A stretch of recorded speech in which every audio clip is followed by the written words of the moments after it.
Metro শহরের মতোই এবার শিলিগুড়িতেও মাটির তলায় যাবে ইলেকট্রিক লাইন। এই প্রকল্পের অগ্রগতি খতিয়ে দেখতে সোমবার পুরভবনে একটি গুরুত্বপূর্ণ বৈঠক করেন শিলিগুড়ির মেয়র গৌতম দেব। বৈঠকে উপস্থিত ছিলেন পুরসভার বিভিন্ন আধিকারিক, পূর্ত দপ্তরের প্রতিনিধি এবং রাজ্যের বিদ্যুৎ দপ্তরের পদস্থ কর্তারা। বৈঠক শেষে মেয়র জানান, প্রথম পর্যায়ের কিছু কাজ পুজোর আগেই শেষ হয়ে যাবে বলে বিদ্যুৎ দপ্তর আশ্বস্ত করেছে।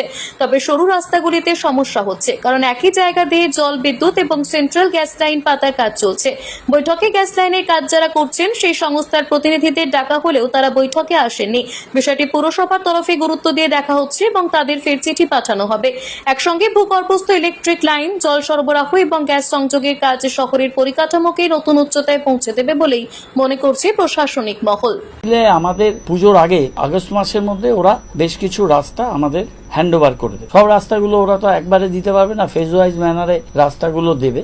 আগস্ট মাসে হোপফুলি পিডব্লিউডি ডিপার্টমেন্ট অনেকগুলো রাস্তার কাজ শুরু করতে পারবে, আর আমরাও restoration of the existing road সেটা আমরা করতে পারবো।